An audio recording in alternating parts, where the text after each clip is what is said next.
GBH. It stands for Grievous breathly harm. caused by drinking, smoking, eating rich foods. So we let Pongs have it. With clarets, breath fresheners with Actisol to help neutralise nasty nits. Nice run. What's that run? The band run. But they use clarets. Yeah, nice breath, but their music stinks. Take it away, boys. Clarets, the breath freshener with Actisol in mints and gum.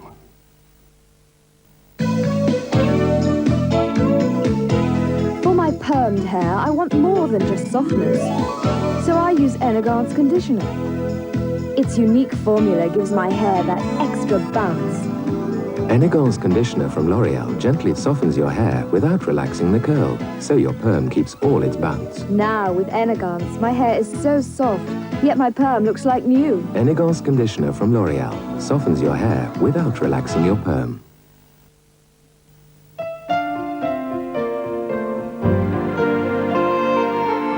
This Father's Day, give him the revolutionary Gillette Sensor for a shave that is unsurpassed.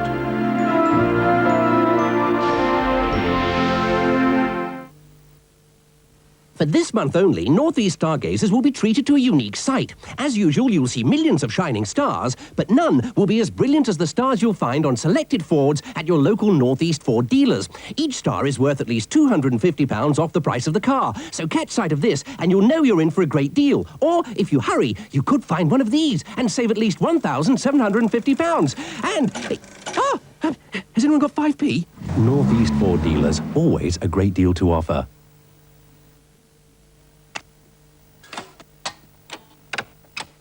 The Comet sale is now on.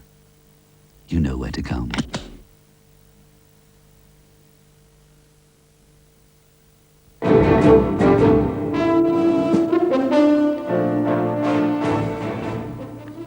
China said today that countries selling arms to the Middle East should be responsible and exercise self-restraint.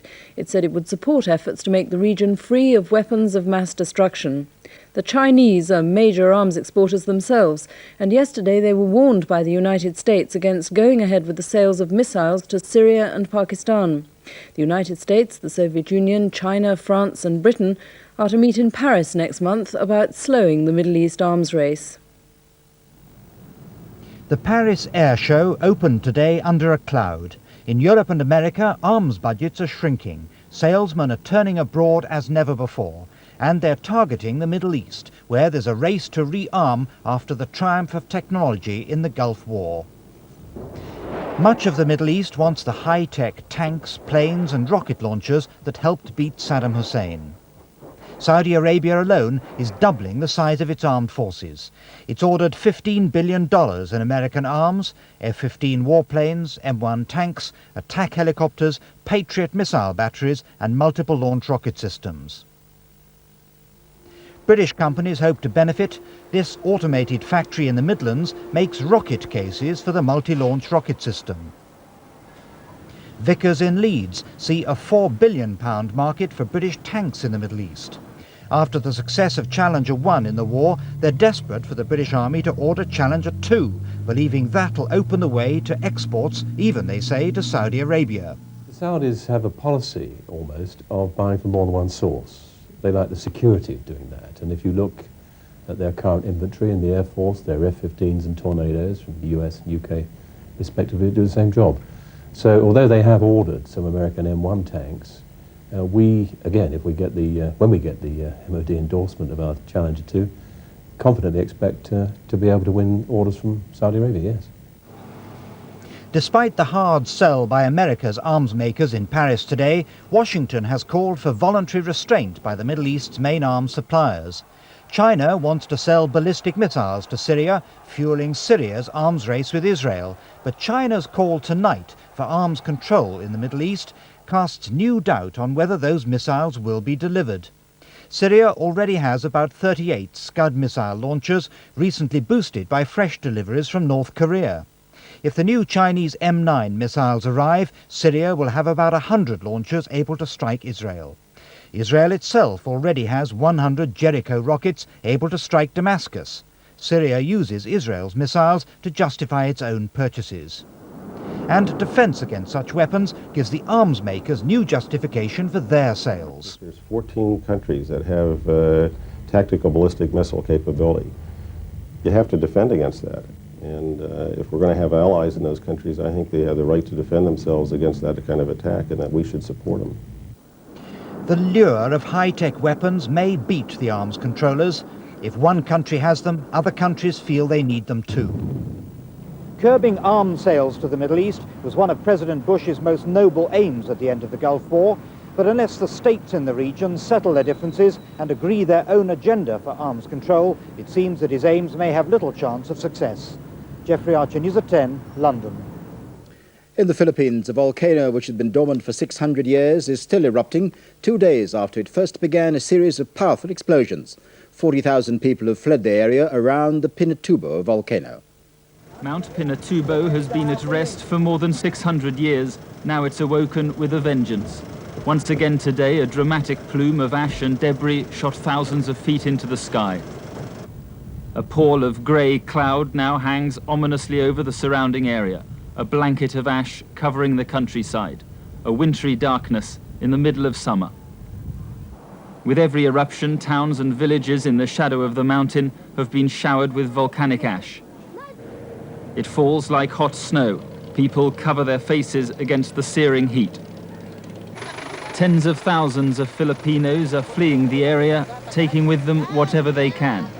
Here in Manila, 60 miles from the erupting volcano, experts say the indications are that the worst is still to come. The dome of molten rock is expanding by the hour, they say, and further, even larger eruptions are possible in the coming days or weeks. Some locals have expressed fears of radiation from nuclear weapons they believe are kept at the nearby US Clark Air Base. Today, American officials flatly denied any danger whatsoever. Mark Austin, News at 10, in the Philippines. Here, British Coal, with profits and privatisation in mind, is turning its attentions to more cost-effective methods of mining. It's now examining a number of sites which it hopes to turn into open-cast mines. Campaigners against the plans say the cost of the coal may be less, but the environmental price is too high. British Coal calls these restored open-cast sites its secret gardens. But this is what sticks in the minds of environmentalists: blights on the countryside, pollution and noise. This site in Leicestershire is one of many controversial open-cast workings throughout the country. It's upset local families for years, and now British Coal want to take over nearby countryside when this site is exhausted later this year. They say their plans are vital for the future of coal in this country and to support their deep mining operations. In addition to existing sites which are worked for an average of 6 years, British Coal says it needs to open one more every month to maintain production. Open-cast mining produced over 18 million tonnes of coal last year. That was nearly a fifth of all production and compares with just under 8 million in 1970. Environmental experts say there should be a 15 million tonne ceiling.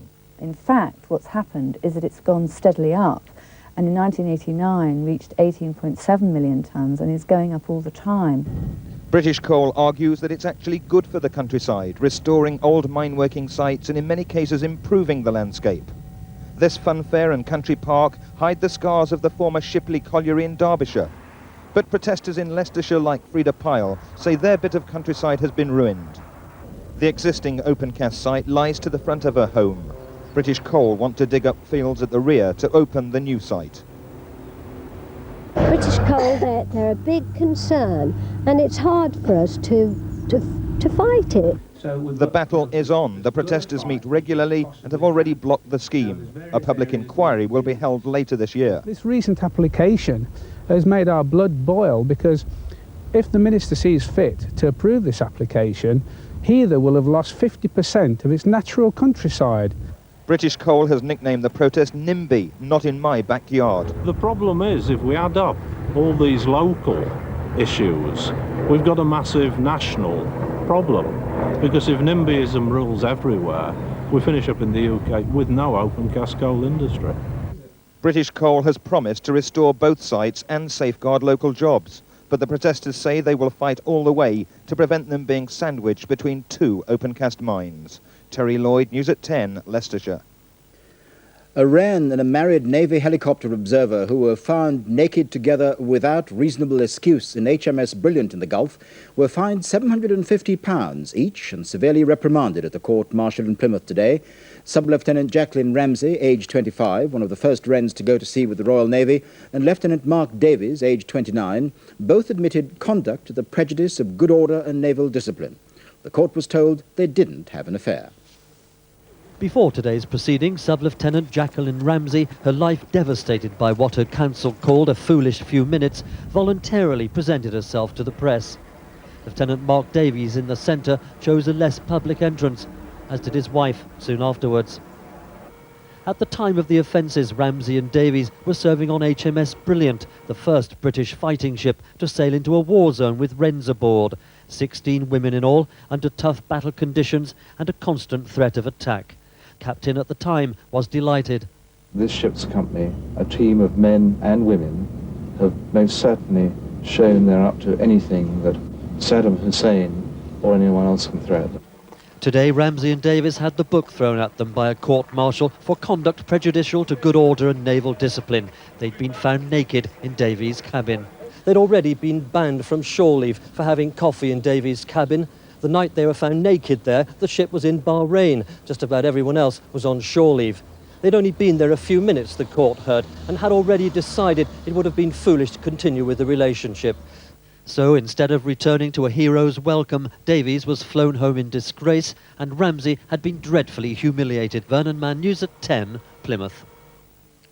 Golf, the first round of the US Open at Hazeltine, Minnesota, was disrupted by a violent thunderstorm. Lightning struck at least 6 spectators, 1 died. We have this report by Peter Staunton here at ITN. The day's play had begun in perfect conditions, but in an airship high above the course, the picture was anything but pleasant. The radar showing that an intense storm was building a few miles away. Down below, the veteran Lee Trevino played on, unaware of the problems ahead. 16 years ago, lightning had struck him on a golf course. His back is still scarred. Nick Faldo had started the day badly.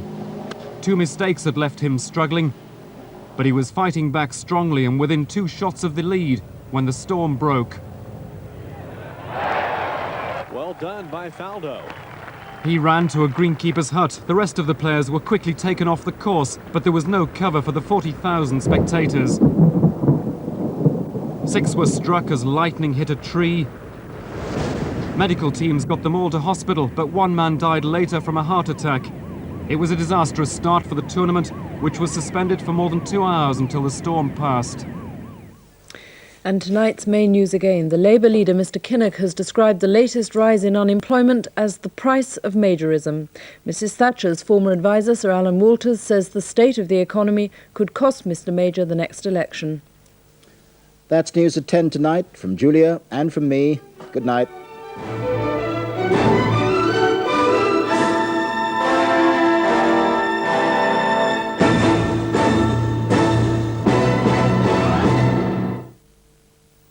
A pig disease threatening to ruin farmers is here in the northeast, and the one-man siege at Pickering in North Yorkshire is over. That's Northern Life after the break.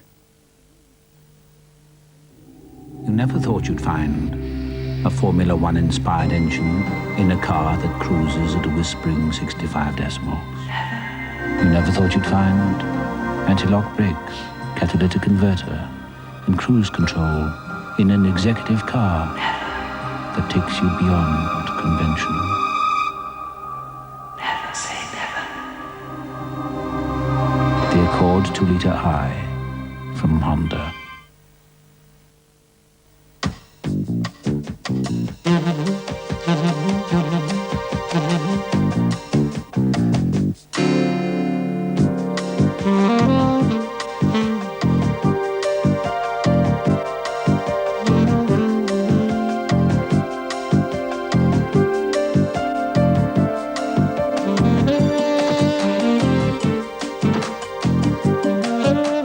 Mirage or taboo?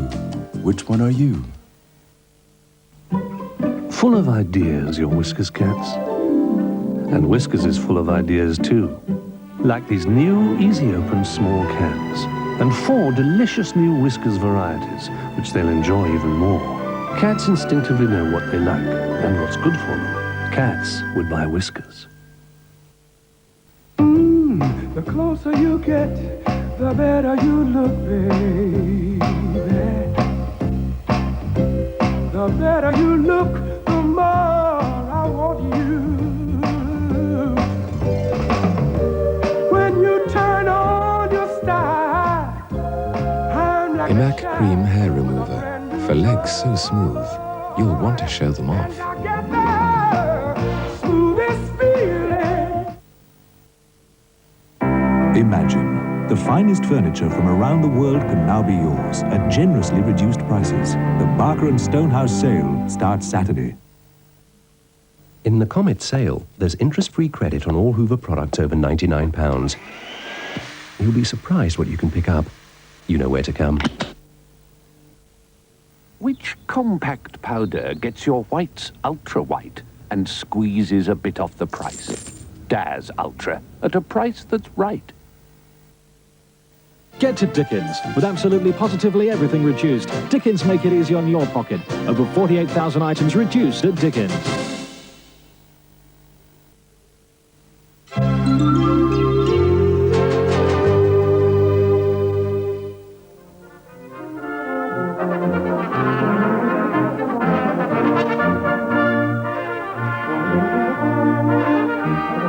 Can you play a brass instrument? If you can, the South Durham Industries Band would be very interested in hearing from you. We meet once a week in Shildon and would welcome new members of all ages. Anyone interested in joining us should write to South Durham Industries Band, P.O. Box 2BH, Newcastle upon Tyne, NE99 2BH.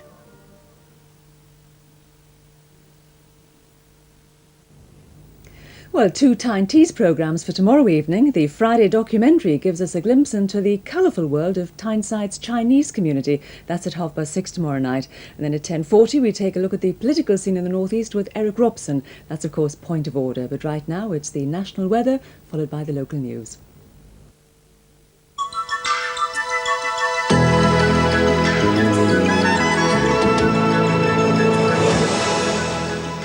Good evening. Well, if you're fortunate or perhaps unfortunate enough to be on holiday this week, make the most of tomorrow. It could well be the least bad day of the week, I suppose. There'll be some sunshine around over most of England and Wales, and most of the showers up in the far northwest tomorrow. Here's the weather chart for tomorrow. Well, it doesn't look too bad, I suppose, because we're in the middle of these two weather systems. This one's moving slowly away northward, still close enough to keep those cold northerly winds going over Scotland and lots of showers too. And there's the next weather system that will come along to spoil the weekend. I think certainly a wet-looking picture for Saturday. But in between the two, not too bad. The northern half of Britain is where most of the showers will be during tomorrow. One or two fairly heavy ones, I think. Quite a lot of cloud in the far north, but even there during the day, the showers will be easing off a little bit. Over the rest of England and Wales, well, there will be one or two showers around, no doubt, but a good deal of dry weather and a fair amount of sunshine around too, especially in central and eastern parts. During the afternoon, you may well find the first of that next weather system showing up by way of some cloud for Cornwall and the southwest. The rain may even reach the southern parts of Ireland, I think, before tomorrow's out. But most places over England and Wales through much of tomorrow, generally dry and quite bright. Never particularly warm, though. The temperatures much like those of today, 17 or 18 at best. That's about 64. Fresh breezes or even strong winds, shall we say, for the north. But even those are easing off for a while during the day tomorrow. So, not too bad tomorrow. More rain for Saturday. Good night.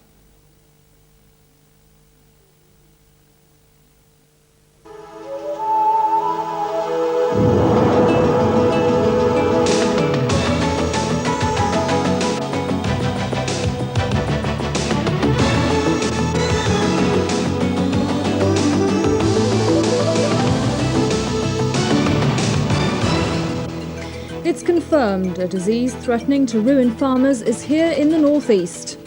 And the one-man siege is over. Police say their waiting game did the trick. Good evening. First tonight, the highly infectious blue ear disease has been identified at a pig farm on the border between North Yorkshire and County Durham. Agriculture Minister John Gummer says the disease has now been confirmed among 12 herds of pigs, 11 of them on Humberside and the other where a restriction zone has been centred on the village of Dalton between Richmond and Barnard Castle. Symptoms include abortions and stillbirths among sows and flu-like illness in animals of all ages. The ministry say it's not their policy to publish the whereabouts of infected farms, but they say blue ear disease is now notifiable, meaning that farmers must tell the authorities if they suspect an outbreak. Tests at a farm at Dalton near Richmond in North Yorkshire are continuing. The armed siege at Pickering in North Yorkshire has ended. The man, who's been holding out against police for 4 days, gave himself up earlier today. Now there's speculation that the operation cost up to £10,000 in overtime payments. Our reporter Gerard Tubb was at the scene as the siege ended. At 95 hours, the Pickering siege was the longest the North East has ever seen. At 12 minutes past 3 this afternoon, the 30-year-old man walked out of his parents' bungalow and was bundled into a police van covered in a blanket. A few minutes earlier, his parents had entered the sealed-off area and had presumably spoken to him. It was a domestic incident between them and their son which led to the siege starting at 4 o'clock on Sunday afternoon. Throughout the siege, the pressure on the man has been stepped up. A police helicopter hovered above the garden with sirens wailing this morning. Last night, pebbles were thrown at the roof and police dogs barked to keep the man awake.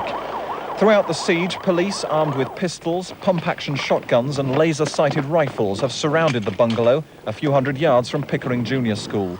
All along, they maintained the man had access to guns.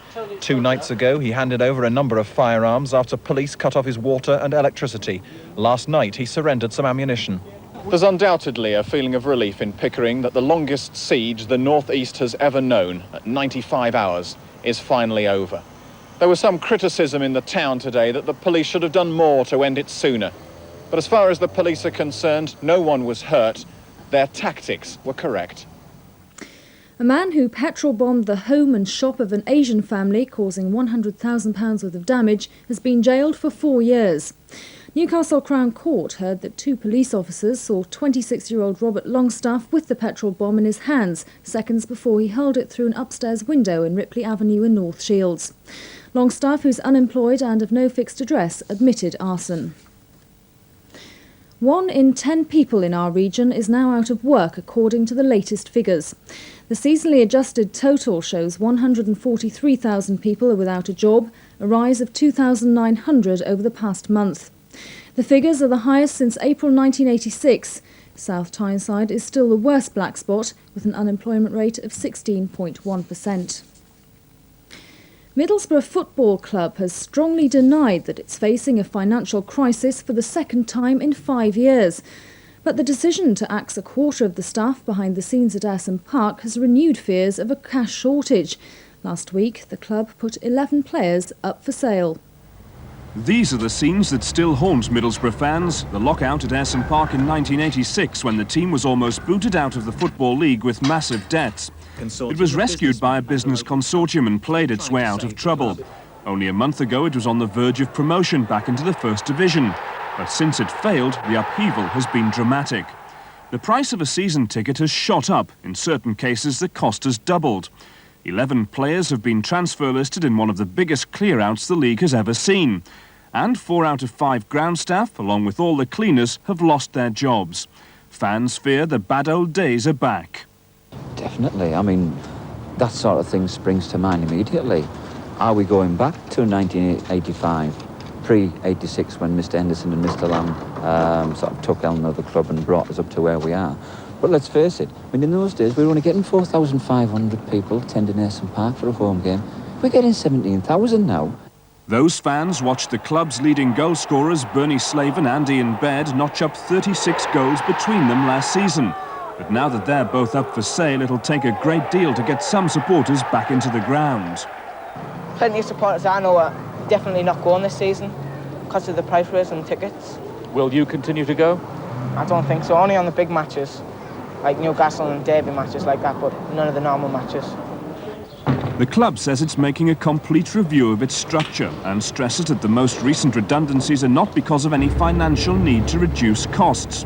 It's determined to streamline its operations before the start of next season. Northumbria police are investigating a bizarre hijack in which a woman motorist was threatened with what appeared to be a severed human foot. She says she was forced to drive from a takeaway near her home in Wallsend, 30 miles to Long Framlington in Northumberland, where the man leapt out of the car and ran away across fields.